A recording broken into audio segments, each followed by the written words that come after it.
மகாலிங்கம் தற்போது மதன் வழக்கில் ஐஜேகே நிறுவன தலைவர் பாரிவேந்தர் ஜாமீனில் விடுவிக்கப்பட்டிருக்கார். அவருக்கு அங்க எந்த அளவுக்கு உற்சாக வரவேற்பு வழங்கப்பட்டு வருது? அங்க சூழல் என்ன இருக்கு?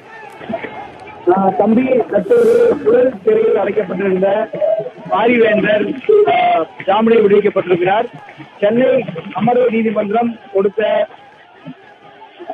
ஜாமீன் அடிப்படையில் அவருக்கு ஐஜேகே கட்சியினர் தொடர்ந்து உற்சாக வரவேற்பு வழங்கி வருகிறார்கள். பட்டாசு வெடித்து தொடர்ந்து நீங்களே பார்க்கலாம். இந்த பகுதியில் ஏராளமான திரண்டிருக்கிறார்கள் அவரை வரவேற்பதற்கு. அதே போல ஜாமீனுக்கான ஏற்பாடுகள் சைதாப்பேட்டை 14வது மேஜிஸ்ட்ரேட் கோர்ட்டில் நடைபெற்றது.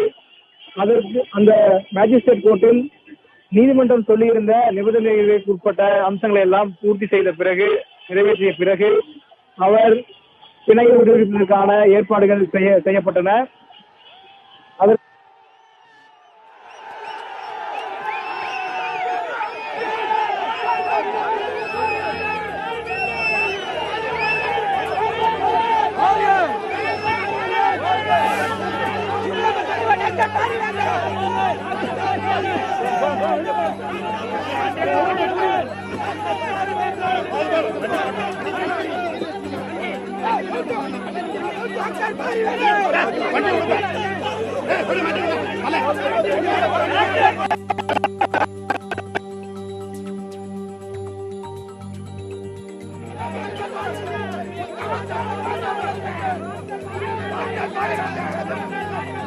மதன் வழக்கில் இந்திய ஜனநாயக கட்சி நிறுவன தலைவர் பாரிவேந்தர் ஜாமீனில் விடுவிக்கப்பட்டுள்ளார். அதனைத் தொடர்ந்து தற்போது அவர் மகிழுந்தில் ஏறி செல்லும் காட்சிகளை நேரலையாக நாம் பார்த்தோம்.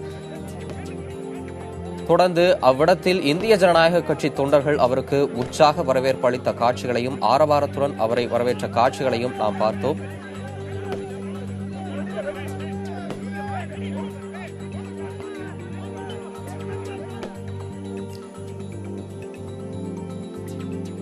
இது தொடர்பான விவரங்களை நமது தலைமை செய்தியாளர் மகாலிங்கத்திடம் கேட்கலாம். மகாலிங்கம், தற்போது பாரிவேந்தர் ஜாமீனில் விடுவிக்கப்பட்டிருக்கிறார். அங்கு அவருக்கு தொண்டர்கள் சரியாக 5:45 அவர் விடுதலை செய்யப்பட்டார். இந்த வழக்கை பல்வேறு நிபந்தனைகளை குறிப்பிட்டு ஜாமீன் அவருக்கு கொடுத்திருந்தது சென்னை செஷன்ஸ் நீதிமன்றம். இந்த நிபந்தனைகள் எல்லாம் சென்னை சைதாப்பேட்டை 11வது நீதிமன்றத்தில் அதற்கான அம்சங்கள் எல்லாம் நிவர்த்தி செய்யப்பட்ட பிறகு அவர் விடுதலை செய்வதற்கான ஒப்புதல் என்பது வழங்கப்பட்டது. அந்த ஒப்புதல், நீதிபதி கொடுத்த ஒப்புதலை சிறைத்துறை அதிகாரியிடம் முறையாக கொடுக்கப்பட்டு தற்பொழுது அவர் ஜாமீனில் வெளியே வந்திருக்கிறார். இந்த வழக்கில் தற்பொழுது அடுத்த கட்டமாக விசாரணை எப்படி இருக்கும் என்பதையும் பார்க்க வேண்டியிருக்கிறது. அதே போல இந்த வழக்கில் அவர் வெளியே வருவதற்கு கடுமையான எதிர்ப்பும் தெரிவிக்கப்பட்டது தொடக்கத்தில். தற்பொழுது அதற்கான எதிர்ப்பெல்லாம் மறைந்திருப்பதையும் பார்க்க முடிகிறது. தம்பி மகாலிங்கம், அந்த இடத்துல அவருக்கு தொண்டர்கள் என்ன விதமான வரவேற்பு கொடுத்தாங்க? அதுக்கு தொடர்பான விவரங்கள் ஐஜேகே கட்சியை சார்ந்த மகளிர் அணியை சார்ந்தவர்கள் மற்றும் பல்வேறு அமைப்பை சார்ந்தவர்களும் இங்கு வந்திருந்தார்கள். மலர் கொத்து கொடுத்து அவருக்கு வரவேற்பு வழங்குவதற்காக 2 மணியிலிருந்து இங்கு கால் கிடக்க நின்றிருந்தார்கள். அவரை பார்த்தவுடன் அவருக்கு மலர் கொத்து கொடுத்து அவர்களை வரவேற்க வேண்டும் என்ற நோக்கில் நின்றிருந்தார்கள். தற்பொழுது இங்கு இன்னொரு காட்சியும் பார்க்க முடிகிறது. இனிப்புகள் பரிமாறிக்கொள்கிறார்கள் தொண்டர்கள், தொடர்ந்து பரிமாறி வருகிறார்கள். அந்த காட்சியும் பார்க்க முடிகிறது. தம்பி மகாலிங்கம், பாரிவேந்தர் ஜாமீனில் விடுவிக்கப்பட்டிருக்கிறார். இதை தொடர்ந்து அங்க இருக்கிற தொண்டர்களுடைய மனநிலை இருக்கு, அவங்க என்ன கருத்தை வெளிப்படுத்துறாங்க? நாம் இங்குள்ள ஐஜேகே கட்சி தொண்டர்களிடம் பேசினோம். அவர்கள் மிகவும் முக்கியமான கருத்துக்களை தெரிவித்திருந்தார்கள். குறிப்பாக இந்த வழக்கில் வேண்டும் என்று பாரிவேந்தர் பெயர் சேர்க்கப்பட்டதாகவும், பொய்யாக இந்த வழக்கு அவருக்கு எதிராக தொடுக்கப்பட்டதாகவும் சொன்னார்கள். குறிப்பாக மதன் வழக்கிலும் சரி, அதற்கு பிறகு மோசடியாக தொடுக்கப்பட்ட வழக்கிலும் சரி, இவர் நேரடியாக பணத்தை பெறவில்லை, ஆனால் தேவையில்லாமல் இவரை கைது செய்துவிட்டார்கள் என்று அந்த கட்சி தொண்டர்கள் தெரிவித்தார்கள்.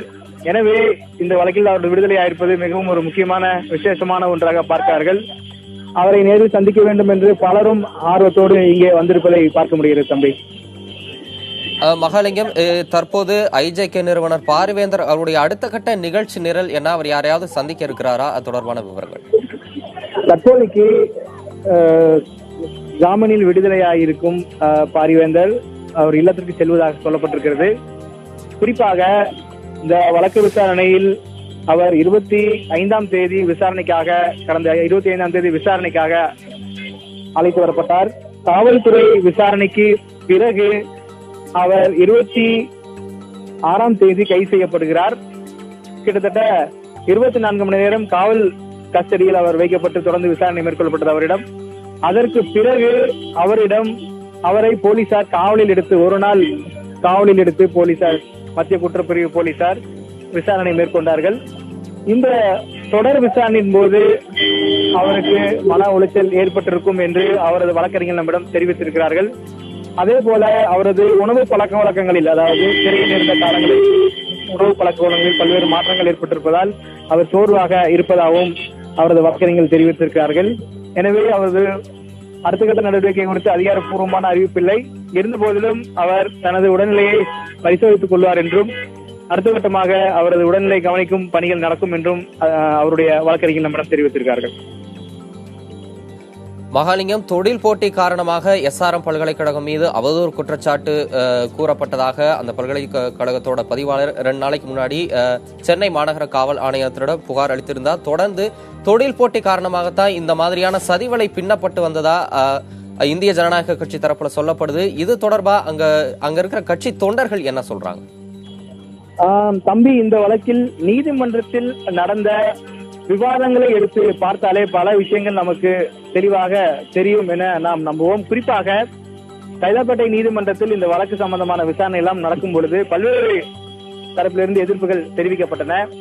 அப்போது இந்த வழக்கில் எப்படி மோசடி நடந்தது, யார் மோசடி செய்தார்கள், அதற்கு யார் பொறுப்பு, இப்படி பல விஷயங்கள் கேள்வியாக எழுந்தன. அதற்கு பிறகு இவரது பிணை மறுக்கப்பட்டது. அதற்கு பிறகு சென்னை செஷன்ஸ் நீதிமன்றத்தில் இவருக்கான பிணை மனு தொடுக்கப்பட்டு அங்கும் விசாரணை நடந்தது. அந்த பிணை மனு விசாரணையின் போது குறிப்பாக பல்வேறு கேள்விகள் எழுப்பப்பட்டது. புகார்தாரர்கள் யார், புகார்தாரர்களுடைய புகாரில் எந்த அளவுக்கு உண்மைக்கான முகாந்திரம் இருக்கிறது, இந்த முகாந்திரம் எல்லாம் முறையாக விசாரிக்கப்பட்டிருக்கிறதா, புகார்தாரர்களுடைய உண்மைத்தன்மை எந்த அளவுக்கு இருக்கிறது, அவருடைய பின்னணி என்ன, யாரெல்லாம் முறையாக சாட்சியமாக கொடுத்திருக்கிறார்கள், இப்படி பல கேள்விகள் எழுப்பப்பட்டது. அந்த கேள்விகளுக்கு எதிர்த்தரப்பிலிருந்து முறையாக பதில் கொடுக்கப்படவில்லை. அரசு தரப்பிலிருந்தும் கூட பல கேள்விகள், நீதிபதிகள் எழுப்பிய பல கேள்விகளுக்கு முறையாக பதில் சொல்லவில்லை என்றுதான் சொல்ல வேண்டும். அதன் அடிப்படையில் தான் தற்பொழுது அவருக்கு ஜாமீனில் விடுதலையாயிருக்கிறார் என்றும் சொல்ல வேண்டும். இப்படி பல அம்சங்கள், அதாவது இந்த வழக்கு விசாரணை தொடங்கியதன் போது சொல்லப்பட்ட பல குற்றச்சாட்டுகளுக்கு, பல கேள்விகளுக்கு தற்பொழுது பதிலில்லாமல் இருப்பதாகவே பார்க்க வேண்டியது இருக்கிறது. இந்த அம்சங்கள் இப்படி இருக்கும் சூழ்நிலையில்தான் தற்பொழுது பிணை என்பது கிடைத்திருக்கிறது. அவர் தற்பொழுது போலீஸ் சிறையிலிருந்து வெளியேறி இருக்கிறார். இந்த வழக்கில் அடுத்த கட்டமாக இன்னும் பல திருப்பங்கள் நடக்க வாய்ப்பு இருப்பதாகவும் பார்க்கப்படுகிறது. தம்பி மகாலிங்கம், இது தவிர சினிமா பைனான்சர் என்று கூறிக்கொள்ளக்கூடிய போத்ரா வழக்கிலும் அவருக்கு முன்ஜாமீன் வழங்கப்பட்டிருக்கிறது. அந்த வழக்கு தொடர்பான விவரங்களை சொல்லுங்க. போத்ரா தரப்பில் தேனாம்பேட்டை காவல் நிலையத்தில் புகார் ஒன்று கொடுக்கப்பட்டிருக்கிறது. அந்த புகாரில் தன்னை அடையாளம் தெரியாத நபர்கள் மிரட்டியதாக தெரிவித்திருக்கிறார். அவரது புகாரின் அடிப்படையில் போலீசார் வழக்கும் பதிவு செய்திருக்கிறார்கள். ஆனால் இந்த வழக்கில் குற்றவாளிகள் இன்னார்தான் என்று பெயர் எதுவும் சொல்லவில்லை. ஆனால் இந்த வழக்கில் பாரிவேந்தர் தூண்டிவிட்டதன் அடிப்படையில் தங்களை மிரட்டியதாக புகார் கொடுத்திருக்கிறார்கள். அந்த மகாலிங்கம், நீங்க இணைப்பில் இருங்க. தற்போது நம்முடைய தொலைபேசி வாயிலாக பாரிவேந்தர் தரப்பு வழக்கறிஞர் வெங்கடேசன் இணைப்பில் இருக்கிறார். அவரிடம் கேட்கலாம். சார் வணக்கம். வணக்கம். தற்போது மதன் வழக்குல IJK நிறுவனர் பாரிவேந்தர் ஜாமீனில் விடுவிக்கப்பட்டிருக்கிறாரு. அதை தொடர்ந்து இன்னைக்கு என்னென்னலாம் ப்ரொசீஜர் இருந்துச்சு சார்? அதான் நேற்று செஷன்ஸ் நீதிபதி அந்த பெயில் ஆர்டர் கிராண்ட் பண்ணதுல தொடர்ந்து அந்த கண்டிஷன்ஸ் விதிச்சிருந்தாரு. 75 crores டெபாசிட் பண்ணோம், பாஸ்போர்ட் டெபாசிட் பண்ணிருந்தோம், 10 லட்சம் ரூபாய்க்கு 2 ஜாமீன்தார் கொடுக்கணும் அப்படின்னு சொல்லிட்டு சில நிபந்தனைகள் விதிச்சிருந்தாரு. அந்த நிபந்தனைகள் எல்லாம் ஒவ்வொன்றாக இன்னைக்கு 11th மெட்ரோபாலிட்டன் மேஜிஸ்ட்ரேட் முன்னாடி எல்லாத்தையும் ஒப்படைச்சிட்டு புழல்ல இருந்து வேந்தரை அடைச்சிக்கிட்டு போறோம். திரு வெங்கடேசன், இதனை தொடர்ந்து இந்த வழக்கோட பாதை எப்படி செல்லும் அப்படின்னு நீங்க கணிக்கிறீங்க? வழக்கு இது ஒரு பொய்யாக புனையப்பட்ட வழக்குங்கிறதுல எங்களுக்கு எந்த சந்தேகமும் இல்ல. வேந்தர் எந்த பணத்தையும் வாங்கல, SRM நிறுவனமும் எந்த பணத்தையும் வாங்கலங்கிறதுல எல்லாரும் சந்தேகம் இல்ல. இதை கண்டிப்பாக நாங்க நிரூபிப்போம். திரு வெங்கடேசன், எந்த பாயிண்ட மையமா வச்சு இது பொய் புகார் அப்படின்னு இதை நிறுவ முடியும்? இல்ல எந்த டாக்குமெண்ட்ஸும் கொடுக்கப்படல. ஒரு 7 பேரண்ட் அவுட் ஆஃப் 112 பேரண்ட்ஸ், 112 பேரண்ட்ல 7 பேரண்ட் வந்து வேந்தரை சந்திச்சதாகவும் வேந்தர் போய் மதனிடம் பணத்தை கொடுக்க சொன்னதாகவும் மாத்திரம் அவங்களுடைய ஸ்டேட்மெண்ட்ல கேட்டுக்கிட்டு, அதுவும் எஃப்ஐஆர் காப்பியில அந்த மாதிரி எந்த விதமான சரத்தும் இல்லை. அதற்கப்புறமா அது வந்து இட்ஸ் அன் இம்ப்ரோவைஸ்டு கம்ப்ளைண்ட். அதுல இருக்கக்கூடிய சரத்துக்களை வச்சு மாத்திரம்தான் வேந்தரை வந்து அரெஸ்ட் பண்ணியிருக்காங்க. அதனால கண்டிப்பாக அது ஒரு பெரிய முகாந்திரம் இருக்கிறது. அது இல்லாம வேந்தரை அரெஸ்ட் பண்ண விதம், இந்த மாதிரி நிறைய பாயிண்ட்ஸ் இருக்கு. அது ட்ரையல் டைம்ல தான் உங்களுக்கு ரிவீல் பண்ண முடியும். கண்டிப்பாக வெற்றி அடைவோம். திரு வெங்கடேசன், எந்த அடிப்படையில் ஐஜேகே நிறுவனர் பாரிவேந்தருக்கு ஜாமீன் வழங்கப்பட்டது? இந்த நீதிமன்ற தரப்புல காவல்துறையினருக்கு என்னவான அறிவுறுத்தல் கொடுத்திருக்காங்க? அதாவது 75 கோடி ரூபாய் ஒரு நிபந்தனை வச்சிருக்காங்க. காவல்துறையை பொறுத்த வரைக்கும் இந்த மாதிரி பேரண்ட்ஸ் 45 லட்சம் 50 லட்சம் அப்படின்னு கொடுத்ததாக சொல்றத இன்கம் டாக்ஸுக்கு வந்து நீங்க அதில் வெரிஃபை பண்ணணும் அப்படின்னு ஜட்ஜி வந்து இது இன்வெஸ்டிகேட்டிங் ஆஃபீஸர்கிட்ட சொல்லியிருந்தார். ஏன்னா இதற்கு முன்பாக ஒரு முன்னுதாரணமாக நீதியரசர் வைத்தியநாதன் அவர்கள் ஒரு ஜட்ஜ்மெண்ட்ல சொல்லியிருந்தார். அதாவது ஒரு 20 லட்சம் ரூபாய் கேட்டு ஒரு முன்ஜாமீன் கேட்டு ஒரு பேரண்ட் கேஸ் ஃபைல் பண்ணியிருந்தாரு. அதுல சொல்லும்போது இந்த மாதிரி முன்ஜாமீன் கேட்குறீங்க, உண்மையில நீங்க கொடுத்தீங்களா, இவ்வளவு பெரிய தொகை எப்படி கொடுப்பீங்க, இதுக்கெல்லாம் கணக்கு வச்சிருக்கீங்களா அப்படின்னு கேட்டு அதற்காக இன்கம் டாக்ஸ் ஆஃபீஸுக்கு ரெஃபர் பண்ண சொல்லி ஹைகோர்ட் ரெஜிஸ்ட்ரிக்கு வந்து ரெஃபர் பண்ணியிருக்காரு.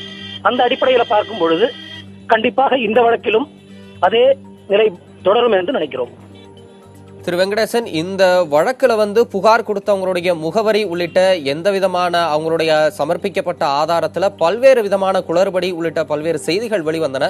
இந்த வழக்கு தொடுக்கப்பட்டதிலிருந்து இதுவரைக்கும் வந்ததுல நடந்த குளறுபடிகள்லாம் என்னென்ன அப்படின்னு சொல்ல முடியும்?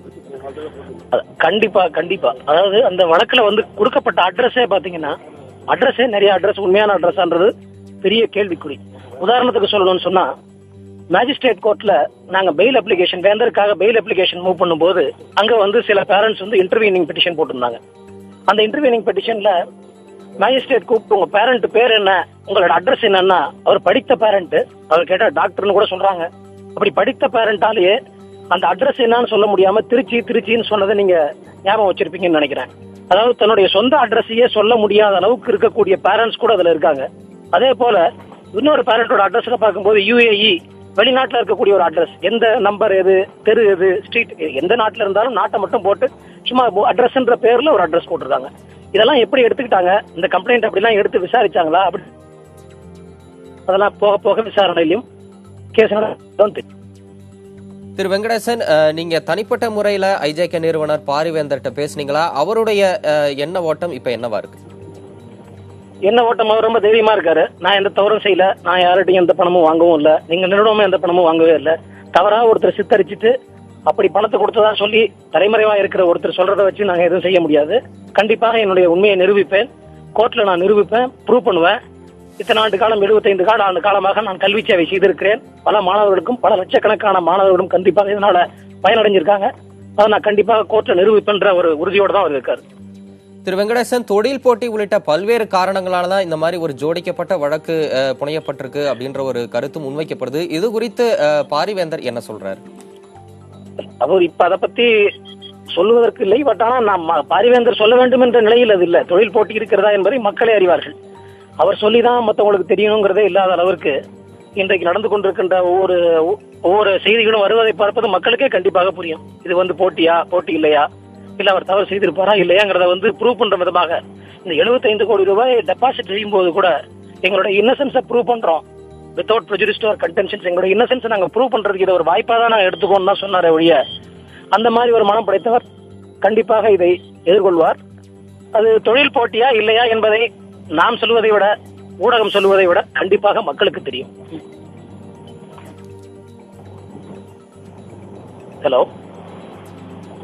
ஹலோ திரு வெங்கடேசன், 2 நாளைக்கு முன்பாக கூட SRM பல்கலைக்கழகத்துடைய பதிவாளர் வந்து இது வந்து ஒரு பொய் புகார், பணத்துக்காக இந்த மாதிரி பண்றாங்க அப்படின்ற ஒரு கம்ப்ளைண்ட்டை முன் வச்சிருக்காரு. பணத்துக்காக இந்த மாதிரி புகார் தரக்கூடிய முகாந்திரம் என்ன இருக்கு?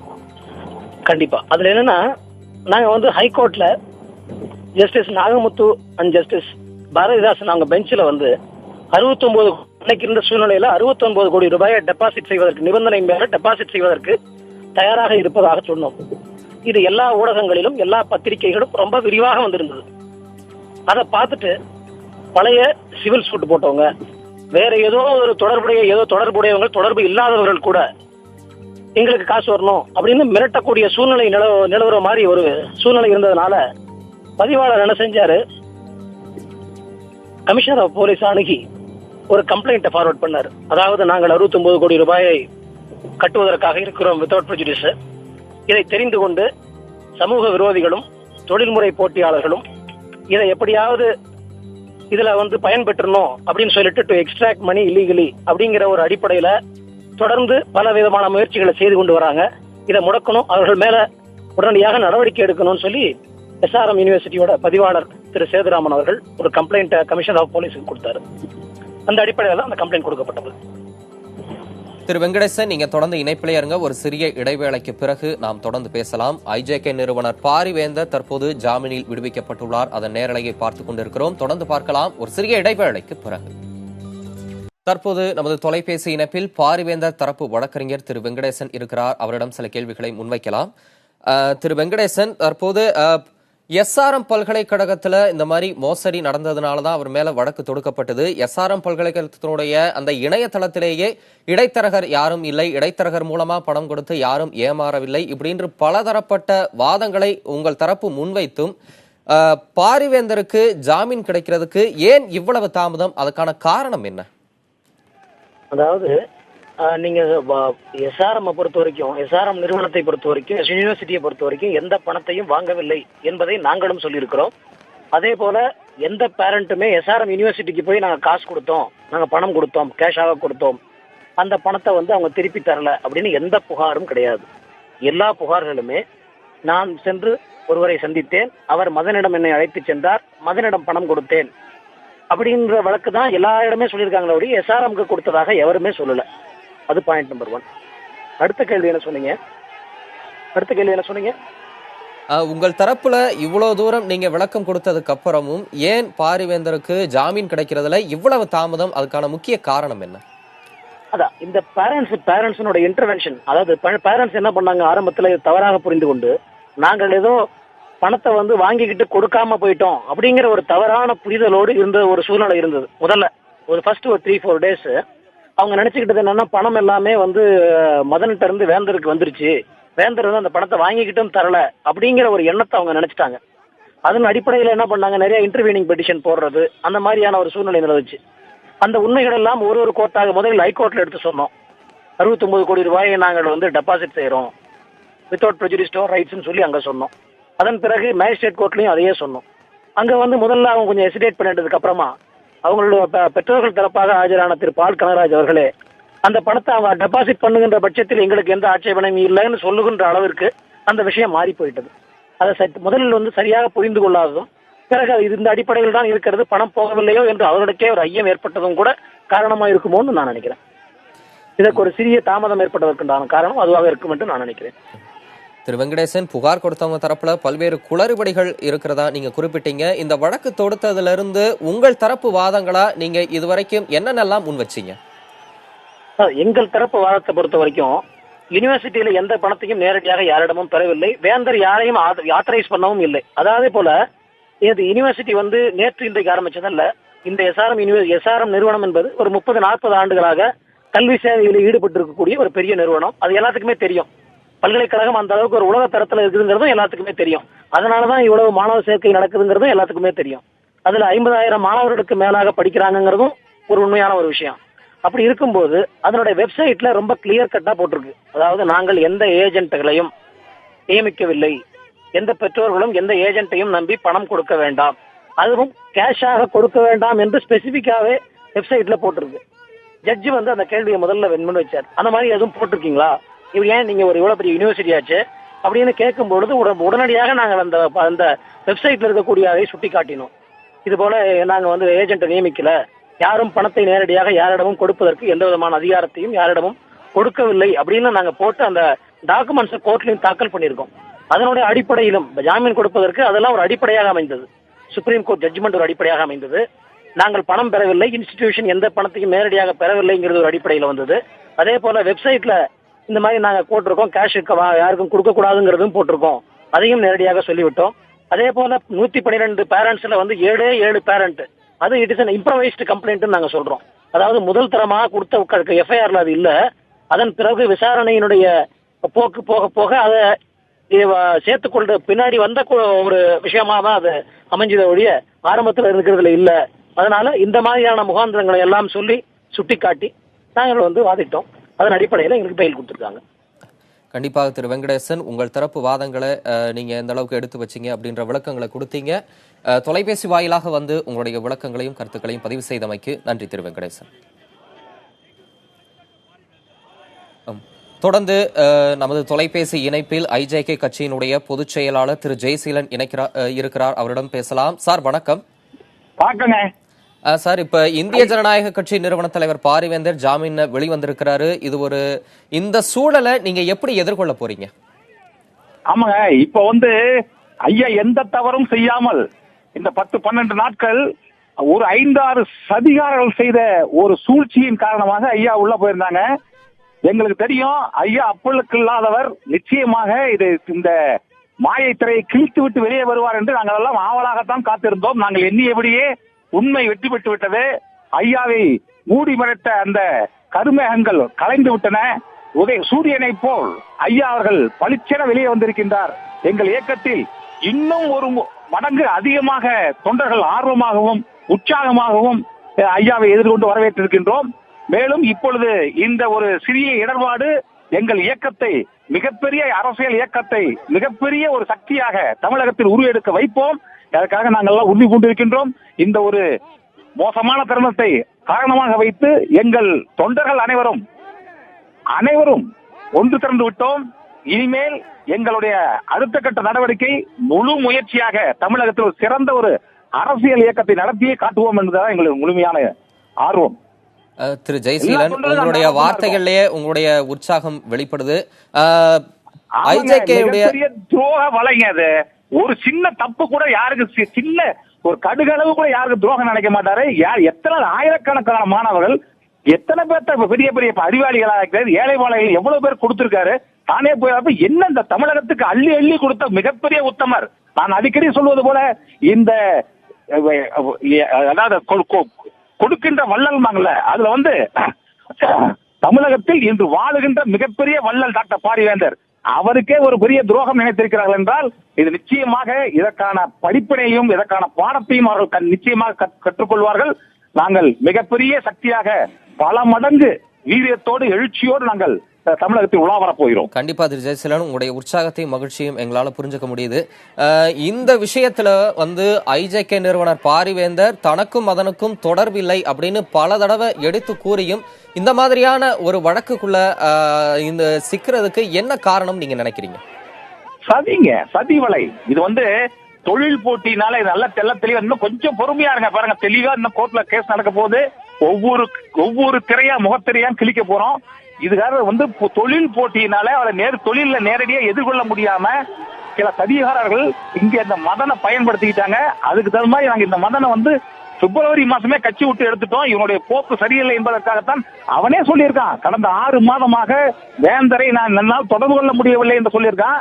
அப்படிப்பட்ட ஒரு ஆளை பயன்படுத்தி அவன் அந்த துரோகியை மையமாக கொண்டு பின்னப்பட்ட இந்த மாய வலை, இது நிச்சயமாக எல்லாருக்கும் தெரியும். நல்லவர்கள் வல்லவர்கள் அனைவருக்கும் தெரியும். நீதிபதியே பேசிய நீங்க கேட்டிருப்பீங்களே, அவங்களுக்கே புரிஞ்சிருச்சு இது என்னெல்லாம் சதியினால் வந்த ஒரு விளைவுன்னு தெரியுது. அதனால நாங்க எங்களுக்கு எங்க இயக்கத்தை இதனால எந்த தொய்வும் ஏற்படாது. இதை விட இன்னும் 300 மடங்கு அதிகமா நாங்க வீரியமா நடந்துக்கிறோம்.